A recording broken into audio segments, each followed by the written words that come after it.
గం గంతే నమః. ఓం శ్రీ కాళీమాతాయ నమః. యూట్యూబ్ సోదరమణులకు నా నమస్కారం. ఈరోజు చిన్న తంతు ప్రక్రియ చెప్తాను, అది మీరు చేసుకోవచ్చు. చాలామందికి ఈ కాలంలో శత్రువులు ఎక్కువైపోతున్నారు. ఆ శత్రువులకి అంటే మీరు అందరికీ ప్రయోగం చేయొద్దు దయచేసి. శత్రువు ఎక్కువ మీకు ఇబ్బంది పడుతుంటే అలాంటి వాళ్ళు మాత్రమే ఈ ప్రయోగం చేయండి.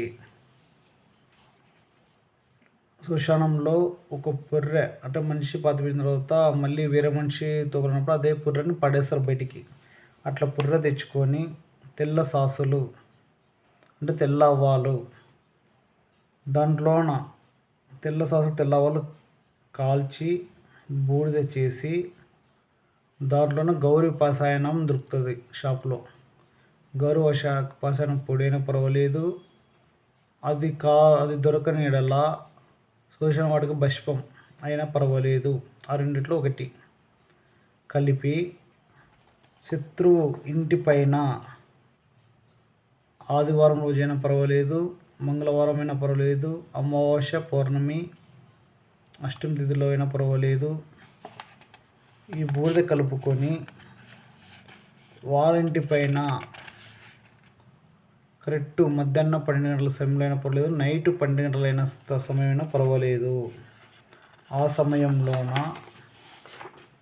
చల్లితే 100% వాళ్ళు ఆ ఇంట్లో వదిలిపెట్టిపోవడము, వాళ్ళ ఇంట్లో హెల్త్ పరంగా డబ్బు పరంగా లో కావడము 100కి 100% ఇది జరుగుతుంది.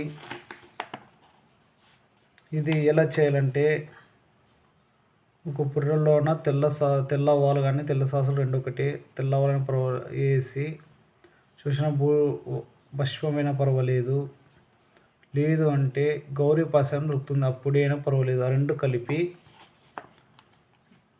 ఒకరోజు బయట పెట్టి ఎక్కడైనా కానీ, లేదంటే శ్మశానం వాటికి మట్టి కొద్దిగా కలిపి దాంట్లో అయినా పర్వాలేదు. ఈ మూడిట్లో ఒకటి చేయండి. శ్మశాన వాటికి మట్టి అయినా పర్వాలేదు, శ్మశాన భస్మమైనా పర్వాలేదు, లేదంటే గౌరీ పాశాయమైనా పర్వాలేదు.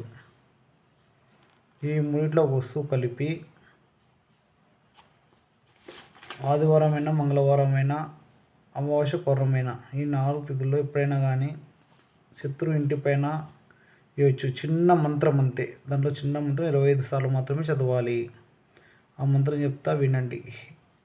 హ్రీం వాలబంధు జలబంధు అష్టబంధు బంధు బంధు బంధు బంధు స్వహ 25 సార్లు మంత్రించి